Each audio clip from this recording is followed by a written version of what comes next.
होते क्या आलीशान है बापा के मदनी फूल, बस मदनी चमनिस्तान है बापा के मदनी फूल। अल्हम्दुलिल्लाह रब्बिल आलमीन वस्सलातु वस्सलामु अला सय्यिदिल मुरसलीन। अम्मा बअद फ़अऊज़ु बिल्लाहि मिनश शैतानिर रजीम। बिस्मिल्लाहिर रहमानिर रहीम। अस्सलातु वस्सलामु अलैका या रसूलल्लाह व अला आलिका व अस्हाबिका या हबीबल्लाह। अस्सलातु वस्सलामु अलैका या नबी अल्लाह व अला आलिका व अस्हाबिका या नूरुल्लाह।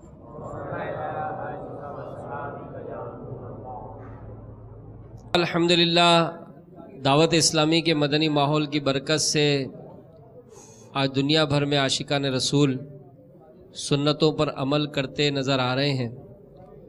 लेकिन जैसा कि आपका दिया हुआ मदनी मकसद है कि मुझे अपनी और सारी दुनिया के लोगों की इस्लाह की कोशिश करनी है, तो उमूमन हमारे जो इस्लामी भाई मोतकिफ़ होते हैं या जो नए इस्लामी भाई होते हैं, वो एकदम से दावत इस्लामी के इन मदनी कामों को करने के लिए आगे नहीं बढ़ते।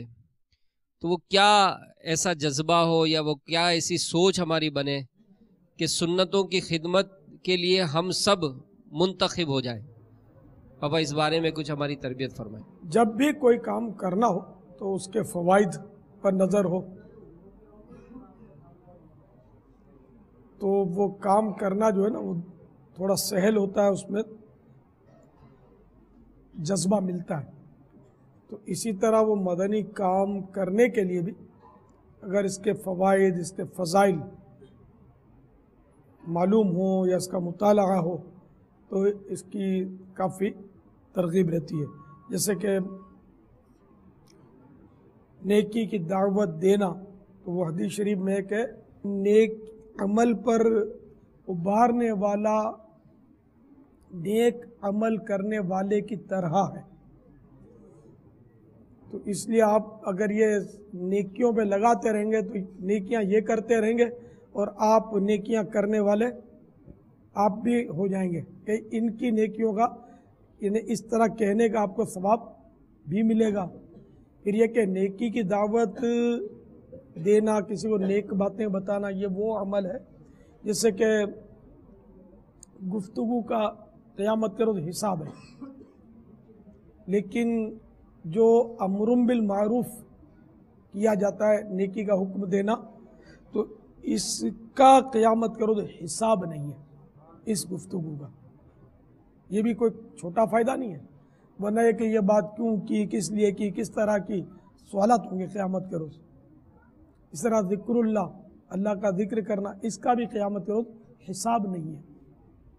तो अगर नेकी की दावत के फ़वाइद पर, समारात पर, सवाबात पर नज़र रहेगी तो इंशाअल्लाह अज़्ज़ा वजल अमल करने का भी जज्बा मिलेगा। दिल ना भी लगे तो कोशिश जारी रखनी चाहिए कि जो काम आदमी करता रहता है तो फिर वो वक्त भी आता है कि उसमें उसको इस्तिकामत मिल जाती है।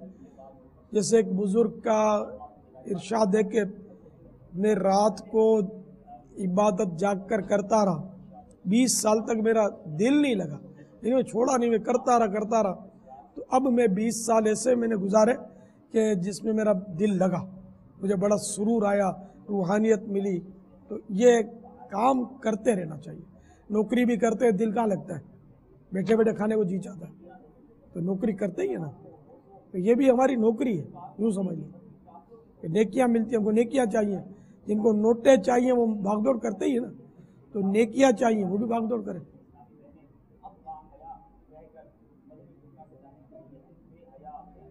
वल्लाहु तआला अअलम व रसूलुहु अअलम। अज़्ज़ा व जल्ल व सल्लल्लाहु तआला अलैहि व आलिहि वसल्लम। सल्लू अलल हबीब सल्लल्लाहु तआला अला मुहम्मद। आज हमारा मौजू हया था और हमने बाहया नौजवान से भी मदनी फूल हासिल किए। एक सवाल वापा आया यूके के इस्लामी भाई का कि ये जो दावत इस्लामी के मदनी माहौल में ब्राउन चादर, कथई चादर जो ली जाती है, क्या इसका भी हया से कोई ताल्लुक है? पापा इस बारे में कोई मदनी पूरा फरमाइए। कथई रंग का तो हया से कोई ताल्लुक नहीं है, अलबत्ता मुतलकन चादर का हया की तरकीब से इस्तेमाल हो सकता है। जैसे इस वक्त मैंने अपने ये पाँव पे बिछाई हुई है, रानें भी ढकी हुई है, घुटने भी ढके हुए, अब अगर मैं पाँव ऊंचा करता हूँ तब भी मेरी हया बाकी रहती है। यानी पर्दे में पर्दा इस चादर के जरिए होता है। जी, मर्द का पर्दे से ताल्लुक है, पर्दा तो औरत के लिए होता है। हाँ, तो मर्द फिर कपड़े का क्यों पहनता है? जो मर्द कपड़े पहने बगैर निकले तो वो तो वही होगा कि जो बिल्कुल आधा पागल भी नहीं निकलेगा, पूरा ही पागल हो, जो गालियां बकता और पत्थर मारता हो तो वो निकलेगा। तो अब उसको हया और ना हया उसका कोई ताल्लुक ही नहीं है, वरना ये हया सब में है कि जैसे भी है वो कपड़े पहनते हैं। न नहाते जो है ना समुंदर में, वो भी एक आध छोटी सी चड्डी पहन लेते हैं, अगरचे वो नाकाफी होती है नहीं पहन लेते हैं। तो यूं कपड़ों का ताल्लुक तो हया से है ना। पापा कपड़े पहन लिए, फिर चादर भी? असल वो कपड़े पहनने के बावजूद बाद हिस्से ऐसे कि अगर उनकी एहतियात ना की जाए तो उनसे बदनिगाही के असबाब बनते, जो मैं कहना चाहता हूँ सब समझ रहे होंगे।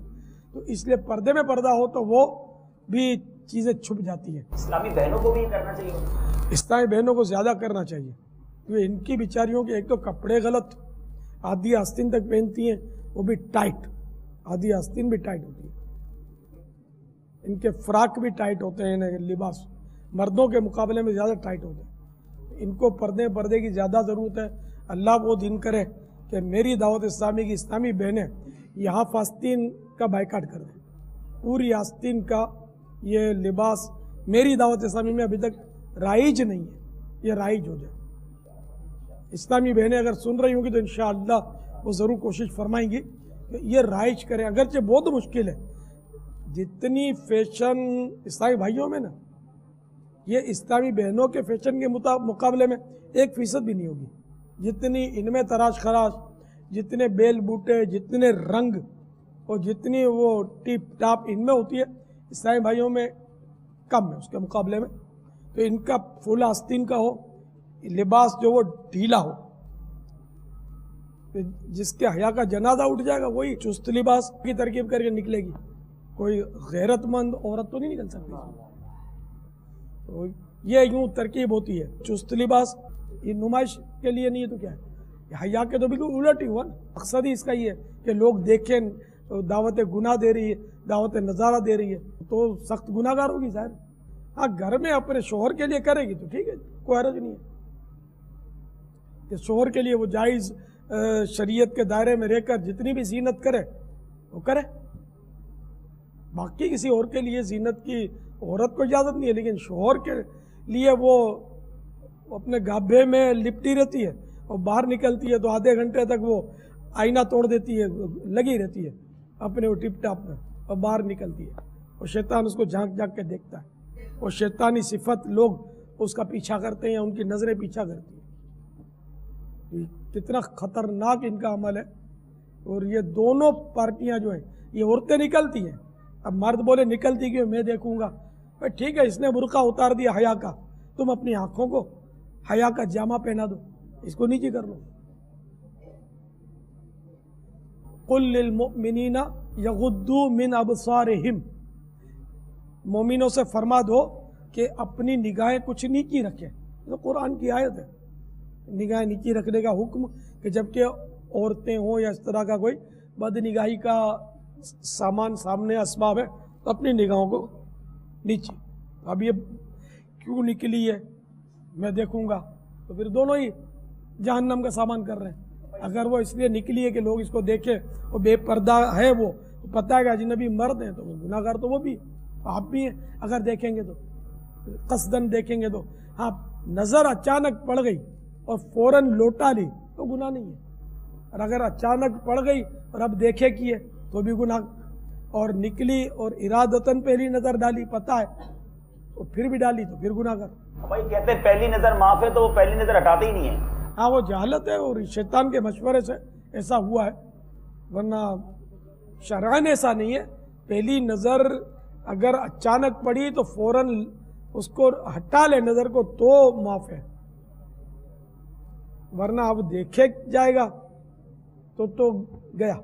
पापा इस वक्त इस मौजू की बड़ी हाजत है, क्योंकि फैज़ान मदीना में तो आखिरी अशरा आते ही इबादतों का ज़ौक़ बढ़ गया है, माशाल्लाह हज़ारों मुतकिफ़ीन आ गए, लेकिन आखिरी अशरा आते ही बाज़ारों की रौनकें भी बढ़ गई हैं। रात रात भर बाजार खुले हुए हैं, ट्रैफिक तक रोडों पर इस वक्त जाम हो जाता है, और ये वही पापा बेपर्दगी का सामान है। और फिर ईद की तैयारियां, नित नए फैशन वाले लिबास बनाए जा रहे हैं। हया के हवाले से पापा ये रमज़ान में ये सब हो रहा है।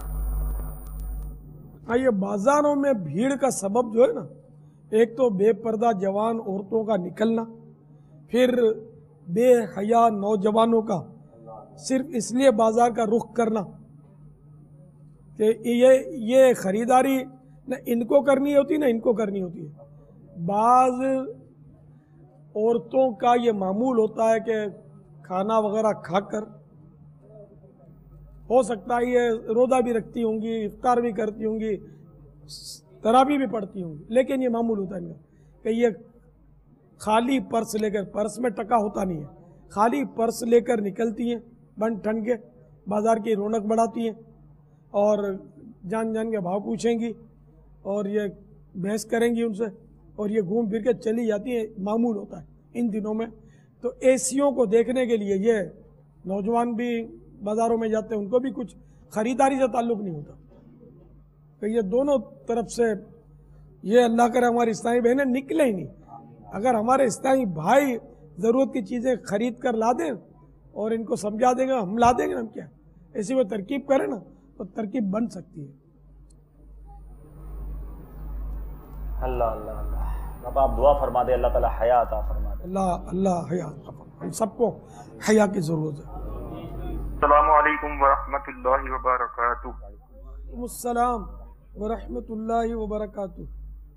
मैं असलम अत्तारी अर्ज कर रहा हूँ। ये सवाल है कि सैयदना अली रज़ी अल्लाह तआला अन्हु की कुन्नियत अबू तुराब है, तो ये तो प्यारे आका सल्लल्लाहु तआला अलैहि वसल्लम ने अबू तुराब कहकर पुकारा। वो तो आता है अपने गुलाम को चाहे किसी अंदाज से पुकारे, लेकिन अगर हम अबू तुराब कहते हैं तो क्या ये बेअदबी नहीं होगी? बराए करम जवाब इनायत फरमाकर रहनुमाई फरमाए। जज़ाकल्लाहु खैरा। अस्सलामु अलैकुम वरहमतुल्लाहि वबरकातुहू। वालेकुम अस्सलाम वरहमतुल्लाहि वबरकातुहू।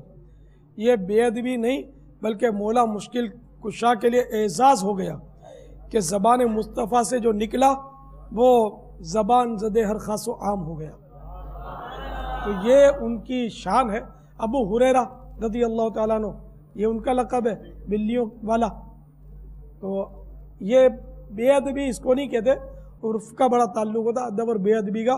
मौला मुश्किल कुशा करमल्लाहु तआला वजहुल करीम की सीरत से तो ये मिलता है कि सबसे ज़्यादा ये कुनियत इनको पसंद थी। हालांकि इनकी कुनियत अबुल हसन भी है, लेकिन अबू तुराब इसलिए ज़्यादा पसंद है कि ज़बान मुस्तफ़ा से निकली है। उसने लक़बे खाक शहंशाह से पाया, सुभान अल्लाह। उसने लक़बे खाक शहंशाह से पाया, वो है दर करार के मौला है हमारा, वो है दर करार के मौला है हमारा, जो है दर करार के मौला है हमारा। मेरा नाम ताहिद महमूद है, मैं लाहौर से बात कर रहा हूँ। मेरा सवाल ये है कि अगर मौत का वक़्त, जगह और तरीकाकार अल्लाह ताला ने पहले से ही मुकर्रर किया हुआ है, तो एक कातिल या खुदकुशी करने वाले को खुदकुशी हराम क्यों कहा गया है, जबकि अल्लाह ताला ने पहले ही से लिख दिया है कि फलां बंदा खुदकुशी करेगा या फलां बंदा कत्ल करेगा, फलां बंदा फलां को कत्ल करेगा। और मेरा दूसरा सवाल ये है कि शहीद बगैर अजाब के कब्र जन्नत में दाखिल होगा, बगैर अजाब कब्र के जन्नत में दाखिल होगा, या फिर जन्नत तक को क़यामत के बाद मिलेगी? अस्सलामु अलैकुम वरहमतुल्लाहि वबरकातुहू। अस्सलाम वरहमतुल्लाहि वबरकातुहू। ये अपने मामला, ये तकदीर का असल सवाल है। और ये इसके लिए काफ़ी वक्त चाहिए समझाने के लिए। मुख्तसर ये कि अल्लाह ताला ने लिख दिया इसलिए बंदा मजबूर हो गया, तकदीर का ये माना नहीं है। बंदा जैसा करने वाला था वैसा अल्लाह ताला अपनी कुदरत कामिला से जानता है, अपने इल्म से वो जानता है, तो इसलिए वो लिख दिया। इसको यूं अपने समझें कि किसी ने ये सोफ़ा बनाया और उसका अंदाज़ा है कि ये इस सोफ़े की एक्सपायर्ड डेट जो है ये 10 साल, इसकी लाइफ 10 साल है। अब उसको पता है, वो कारीगर अंदाज, उसको तजर्बा है ना कि 10 साल में ख़त्म हो जाएगी। या दवाओं पर लिखते हैं, दवा की बोतलों पर भी लिखते हैं ना, expired date so and so, भाई फुलां तारीख ये एक्सपायर्ड हो जाएगी दवा। तो ये बताइए कि ये जो दवा साज कंपनी ने इस पर एक्सपायर डेट लिखी है, अगर ये एक्सपायर डेट ना लिखता क्या तब भी दवा खराब नहीं होती? हो जाती ना, खराब हो जाती। तो इस लिखने वाले के लिखने का इस दवा के खराब होने पर कोई असर नहीं पड़ा। इसने अपनी मालूमात के मुताबिक, तजर्बे के मुताबिक लिख दिया। ये ना भी लिखेगा तब भी ये हो जाएगी। तो इसी तरह जो खुदकुशी करने वाला था, अगर अल्लाह ताला उसकी तकदीर में ये ना भी लिखता तब भी उसने खुदकुशी तो करनी थी। तो उसने अपने इल्म से जाना, वो जानता है, उसको तहकीक की हाजत नहीं होती कि पहले मालूम नहीं था तो अब मालूम हो गया। नहीं, ऐसा नहीं है। हमेशा हमेशा से उसको मालूम है, हमेशा हमेशा से रहेगा, वो भूलने वाला भी नहीं है। तो अब उसने अपनी कुदरत कामिला से उसको मालूम है, तो वो तकदीर उसकी लिख ली गई कि ये खुदकुशी करेगा, ये कत्ल करेगा, ये शहीद होगा वगैरह। तो इसलिए मतलब अब बंदे का कसूर क्या, तो इस पर तो मतलब गैर मुस्लिम भी है ना, वो भी नहीं छोड़ेगा कि मिसाल के तौर पर कोई किसी को फायर कर दे, मार दे, अब पकड़ के ले जाएं तो जज के सामने कहे कि भाई ये तो ऐसा करने वाला था, तो मैंने इसको फायर कर दिया, इसकी किस्मत में ही कत्ल था, तो मुझे क्यों फांसी देते हो? तो फिर वो जज बोलेगा कि तेरी किस्मत में फांसी थी, चल चढ़ जा, पहन ले फंदा। तो कोई भी दुनिया का मतलब इंसान इसको तस्लीम नहीं करेगा इस दलील को। तो इसलिए मतलब ये कि जो जैसा करने वाला था रब ने वैसा ही लिखा। दूसरा सवाल बाबा, वो कयामत के बाद जन्नत मिलेगी, शहीद को मरने के बाद जन्नत में दाखिल कर दिया जाएगा, वो सवाल। ये सब्ज परिंदों के कालिब में इनकी रूह रखी जाती है, यानी दराजात होते हैं इनके, जिस्म कालिब माने जिस्म। अलबत्ता ये कि वो क़यामत के दिन, क़यामत के रोज़ भी अगर जन्नत में जाएंगे तो ये तो कई बार ऐसा होता है कि पिछला जो होने वाला होता है, फ्यूचर को प्रेजेंट बोलने में यानी कि हरज नहीं होती। ये इसकी तो मतलब मिसालें, फ़िलहाल तो मुझे आला हज़रत का शेर एक याद आ रहा है, नकीर रैन करते हैं ताज़ीम मेरी। हालांकि आला हज़रत ने हयाती में लिखा लेकिन ये हुस्न ज़न पे लिखा। नकीरैन, ये मुनकर नकीर की जमा, कब्र में जो फरिश्ते सवालात करेंगे, ये उनके बारे में आला हज़रत बारगाह रिसालत में अर्ज़ करते हैं, नकीरैन करते हैं ताज़ीम मेरी, फिदा हो के तुझ पर ये इज्जत मिली है। या रसूलल्लाह, आपके करम से मैं आप पर कुर्बान हूँ, आपका आशिक हूँ, आपसे मोहब्बत करता हूँ, तो मुझे ये सादत मिली कि फरिश्ते जो कब्र के हैं, ये नकीरैन, ये मेरी ताज़ीम करते हैं। और हदीसों में भी इसकी मिसालें मिल सकती हैं, जैसे कि वो मेराज की रात हज़रत बिलाल हबशी रज़ी अल्लाह ताला अन्हु के कदमों की चाप सुनी थी जन्नत में, आगे आगे चल रहे थे। तो वो फिर हज़रत बिलाल को पूछा कि तुम कौन सा अमल करते हो? तो उन्होंने अर्ज़ की कि या रसूलल्लाह, मैं जब बेवुज़ू होता हूँ तो वुज़ू कर लेता हूँ, जब वुज़ू करता हूँ 2 रकात तहियतुल वुज़ू पढ़ लेता हूँ, है ना। इस तरह की रिवायत है मतलब इस मज़मून की। तो वो जन्नत में हालांकि बाकायदा अभी नहीं थे, अभी तो वो हयात थे, दुनिया में थे, लेकिन वो मुस्तकबिल में होने वाला मंजर, फ्यूचर में होने वाला मंजर इन्होंने प्रेजेंट में देख लिया, सरकार सल्लल्लाहु ताला अलैहि वसल्लम ने देख लिया। क़यामत के मनाजिर भी सरकार सल्लल्लाहु ताला अलैहि वसल्लम ने बाद रिवायतों में बयान किए हैं, बरज़ख के बयान किए। बरज़ख के तो चलो वो हो रहा था, आपने देखा, जहन्नम के भी मनाजिर आपने मुलाजा फरमाए। तो इनमें बाज़ ऐसी मतलब बात के कई रिवायत ऐसी है कि जो मतलब यानी कि मुस्तकबिल की हाल में आपने मुलाजा फरमाई। तो इसमें कोई मतलब हरज नहीं है, शरन कोई हरज नहीं है कहने में कि फ़ुला जन्नत में है, फ़ुला जन्नत में गया, जबकि वो हो जन्नत में, वो जन्नती हो। तो ये मौके की मुनासबत से इस तरह के जुमले बोलने में हरज नहीं होती। वल्लाहु तआला अअलम व रसूलुहु अअलम अज़्ज़ा व जल्ला व सल्लल्लाहु तआला अलैहि व आलिहि वसल्लम सल्लू अलल हबीब। 2 दिन से कोई तिब्बी मौजू चल रहे हैं, कल शुगर, आज ब्लड प्रेशर, बीपी। तो ज़्यादातर तो खैर बीपी हाई का मरज़ और शुगर हाई का मरज़ होता है, लेकिन लो का भी होता है। तो इसमें उमूमन एक तो खाने पीने की बेएतदाली, यानी कि इसका तवाज़ुन जो है, बैलेंस, वो नहीं होता। काश ये सुन्नत नसीब हो जाए कि सुन्नत ये है कि जब तक चमक कर भूख न लगे,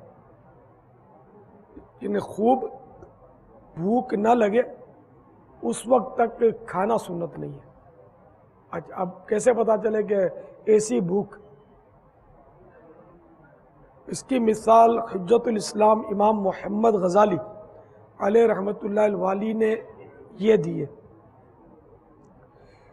कि जब बहुत भूख लगे तो उसको ऐसे खुश्क रोटी भी दे दी है और सालन वगैरह कुछ भी ना दिया जाए, तब भी उसको खाने लगेगा, भूख, पेट में आग लगी हुई है। तो ऐसी भूख चमक कर लगी हो, ये मिसाल दी है समझाने के लिए इन्होंने। या हम ये मिसाल भी ले सकते हैं कि रोज़ा है, मगरिब की अजान से पहले कैसी भूख होती है। अब मगरिब की अजान हो गई तो पानी, तो फिर वो जो भी चीज़ें आती हैं सामने वो खा ली, फिर अब भूख ना रही।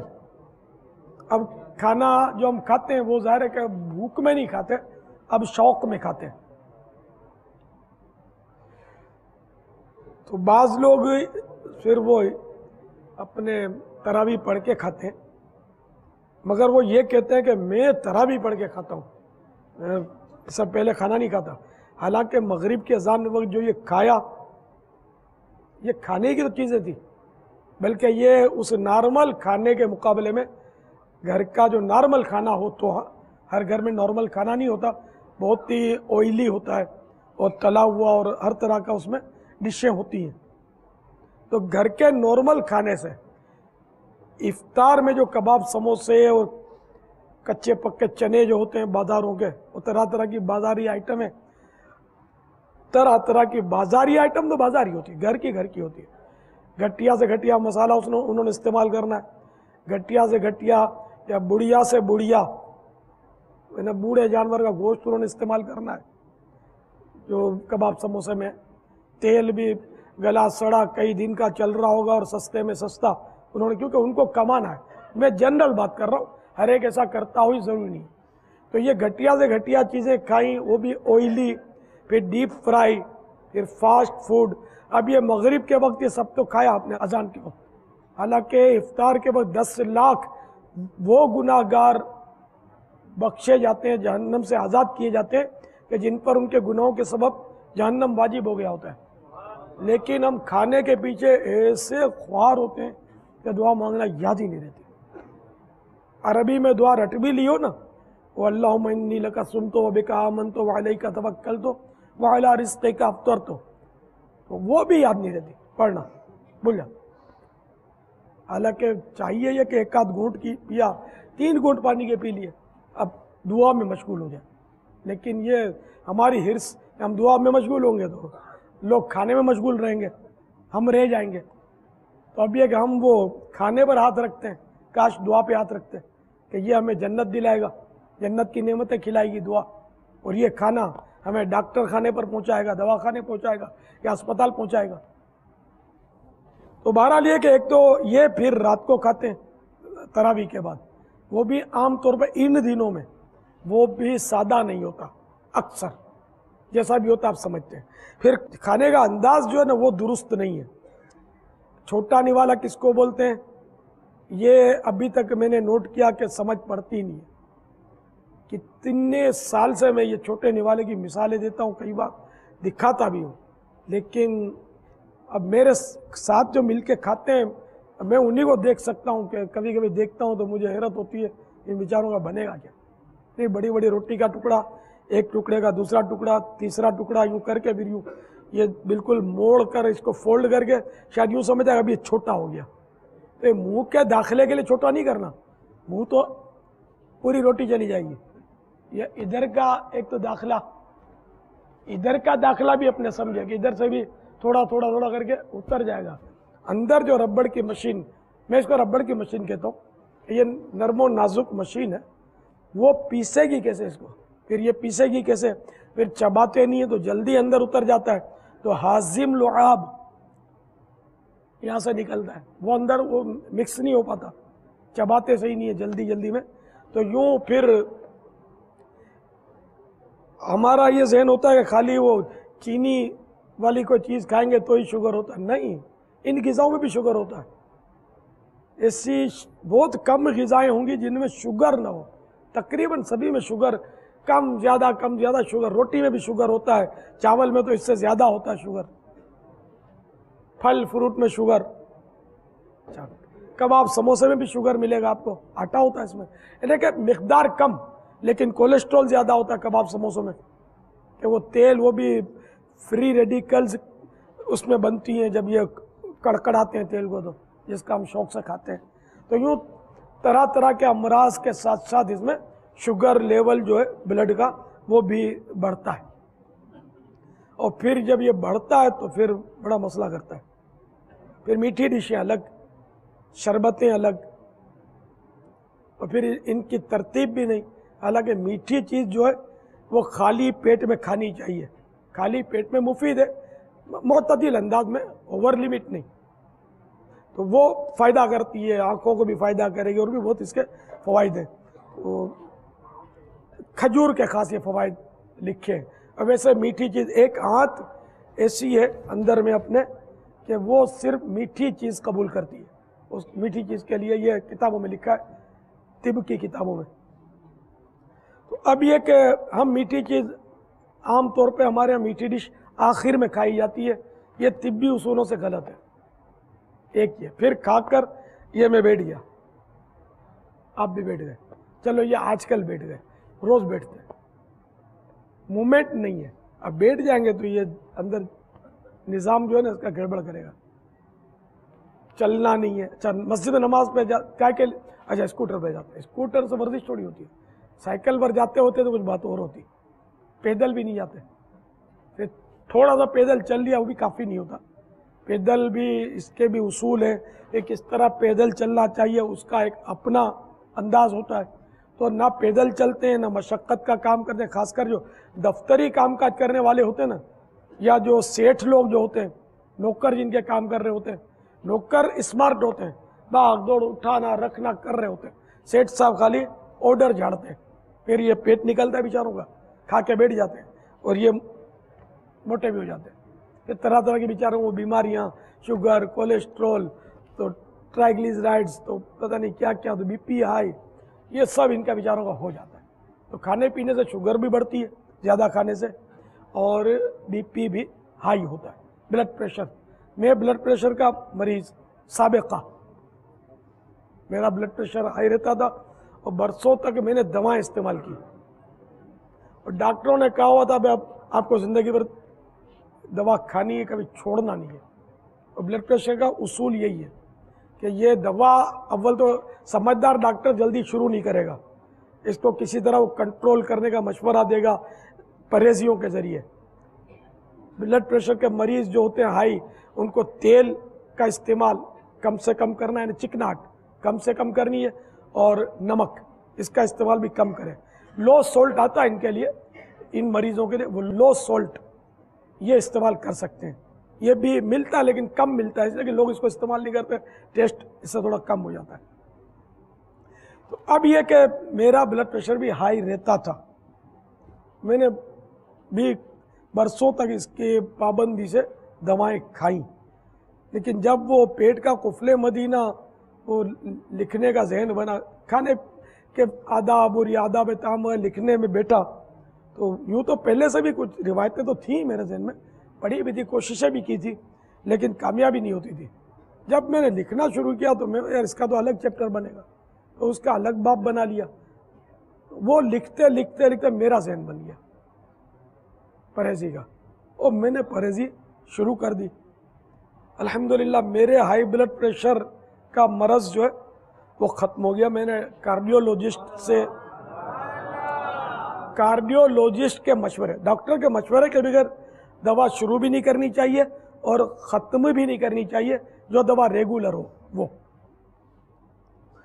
इसी तरह जो अपने एंटीबायोटिक दवा होती है, इनका भी कोर्स होता है, ये भी डॉक्टर जो मशवरा दे कि भाई इतने दिन खानी है, इससे कम नहीं खानी चाहिए, भले आपकी सेहत अच्छी होगी। ये 2-3 मदनी फूल गिरे से बांध लें, आप फायदे में रहेंगे, वरना वो एंटीबायोटिक बंद कर देने से दोबारा वो मरज पौध करता है। जरासीम जो है वो बाज़ों का मरते नहीं है, मुर्दार हो जाते हैं, इन्हें कमज़ोर पड़ जाते हैं, फिर कभी हो जाते हैं, फिर दवा दो, फिर कमज़ोर हो गए, फिर आपने छोड़ दी, फिर दवा दो, फिर कमज़ोर हो गए, अब ये दवा के आदी हो जाते हैं। अब इनको नुकसान नहीं करती दवा और ये मरते नहीं हैं, फिर जो मरज़ फिर जो घेरता है ना आदमी फिर ची बोल जाता है। तो ये उसूल 2-3 मैंने जो अर्ज़ किए इसको जहन में रखिएगा। तो खैर, तो अब ये कि मैंने कार्डियोलॉजिस्ट, अपने इस्लामी भाई हैं मुबल्लिग हैं, उनसे मशवरा करके तो इन्होंने जो मुझे तरकीब बताई कि थोड़े थोड़े करके कि आधी कर दो, चौथाई कर दो, इतने दिन आधी खाओ, इतने दिन चौथाई खाओ। फिर इन्होंने मशवरा दिया, जब मेरा तो अब लो होने लगा था, मगर लो होने लगा था ब्लड प्रेशर, फिर भी इन्होंने फ़ौरन बंद नहीं करवाई कि इसका उसूल है कि अगर एकदम से ब्लड प्रेशर की दवाएं बंद करें ना तो बाज़ औक़ात एकदम इसको उछोलगा लगता है, एकदम यानी कि उछलती है और ब्रेन हेमरेज कर सकती है, खून एकदम ब्लड प्रेशर हाई हो जाता है इसमें बाज़ औक़ात, तो फ़ौरन नहीं छोड़ी जाती है। तो मैंने उनके बिल्कुल उनकी जो भी इजाज़त से फिर मैंने कहा मैं छोड़ दूँ गुलाब, छोड़ दो। अल्हम्दुलिल्लाह इसको भी मेरा ख्याल चंद साल हो गए, ब्लड प्रेशर कंट्रोल हो गया। परहेजियों से, दवा से मेरा मरज़ काबू में नहीं आया, और डॉक्टर कहते थे कब्र के कट्ठे तक इसको तुमने खानी है। अल्हम्दुलिल्लाह अब मैं नहीं खाता। तो अगर मेरे मरीज़ नाज़रीन सुन रहे हैं या हाज़रीन सुन रहे हैं, ब्लड प्रेशर इनको है, तरकीब आउट है, शुगर मेरे को अल्हम्दुलिल्लाह नहीं है, लेकिन शुगर के मरीज़ भी सुन रहे हैं, तो अगर ये मेरे फार्मूले पर अमल करेंगे ना, 100 दवा की 1 दवा परहेज़ है, अगर वो परहेज़ को अपना लेंगे तो इंशाअल्लाह सब मदीना मदीना हो जाएगा। लेकिन ये सब काम आपने डॉक्टर के मशवरे के बगैर नहीं करने। अगर दवाएं जारी हैं आपकी तो एकदम से आप बोलो मुझे ठीक हो गया और डॉक्टर ने बोला मुस्तकिल इस्तेमाल करना है, तो उनके मशवरे से ही आपने करना है। और एक ही डॉक्टर से इलाज करवाना चाहिए, 10 डॉक्टरों के पास फिरेंगे आप, हर एक इकाई से अपना प्रैक्टिकल करेगा, और एक डॉक्टर बंधा हुआ होगा, उसको आपके मिजाज का पता चल जाए, कौन सी दवा इसको चलती है, कौन सी एलर्जिक करती है, कौन सी माफिक आती है, सब उसको अंदाज़ा हो जाता है। तो इस हिसाब से आप फ़ायदे में रहेंगे। और डॉक्टर हो तो हमेशा याद रखिए कि क्वालिफाइड होना चाहिए, ओरिजिनल डॉक्टर होना चाहिए, डुप्लीकेट नहीं, नकली डॉक्टर। कानूनी भी जुर्म है, शरअन भी जुर्म है, यानी कि जो इलाज नहीं जानता उसको इलाज में हाथ डालना हराम है। जो तबीब हो और ऐसा तबीब हो कि माहिर हो, माहिर तबीब की निगरानी में उसने अपनी ये तबाबत सीखी हो, और वो तबीब उसको इजाज़त दे कि हाँ अब तुम कर सकते हो तो इलाज करे, वरना जिसको देखो ये दवा खा लो, वो दवा इस्तेमाल कर लो। मैं तो यहाँ तक कि किसी फ़र्द को, वैसे मदनी चैनल पर अर्ज़ करता रहता हूँ, तो बाद होगा ये उसूल भी बयान कर देता हूँ कि डॉक्टरों के मशवरे से इलाज किया जाए। लेकिन मैं अगर पर्सनली कोई बात होती है तो मैं यहाँ तक कि बिल्कुल नॉर्मल दवा होती है ना जो सभी खा रहे होते हैं, उनको भी एहतियातन यही कहता हूँ कि आप ये दवा अगर डॉक्टर इजाज़त दे तो खा लीजिए, इंशाअल्लाह आप ठीक हो जाएंगे। ये इस तरह मैं मोहतात मशवरा देता हूँ। अपने का गुनाह ले और अपने को इसको दवा बताना फ़र्ज़ वाजिब तो नहीं है, खामा का गुनाह ले, क्योंकि आला हज़रत रहमतुल्लाह तआला अलैह का फतवा है कि जो तबीब नहीं है उसको इलाज में हाथ डालना हराम है। लेकिन यह कि हमारी आधी कौम तबीब है, सब इलाज करने बहुत इलाज करते हैं, दवाएं बताते रहते हैं, तो इसकी एहतियात। वल्लाहु तआला अअलम व रसूलुहु अअलम। अज़्ज़ व जल्ल व सल्लल्लाहु तआला अलैहि वसल्लम। सल्लु अलल हबीब तूबू इलल्लाह, सल्लु अलल हबीब। होते क्या आलीशान है बापा के मदनी फूल, बस मदनी चमनिस्तान है बापा के मदनी फूल।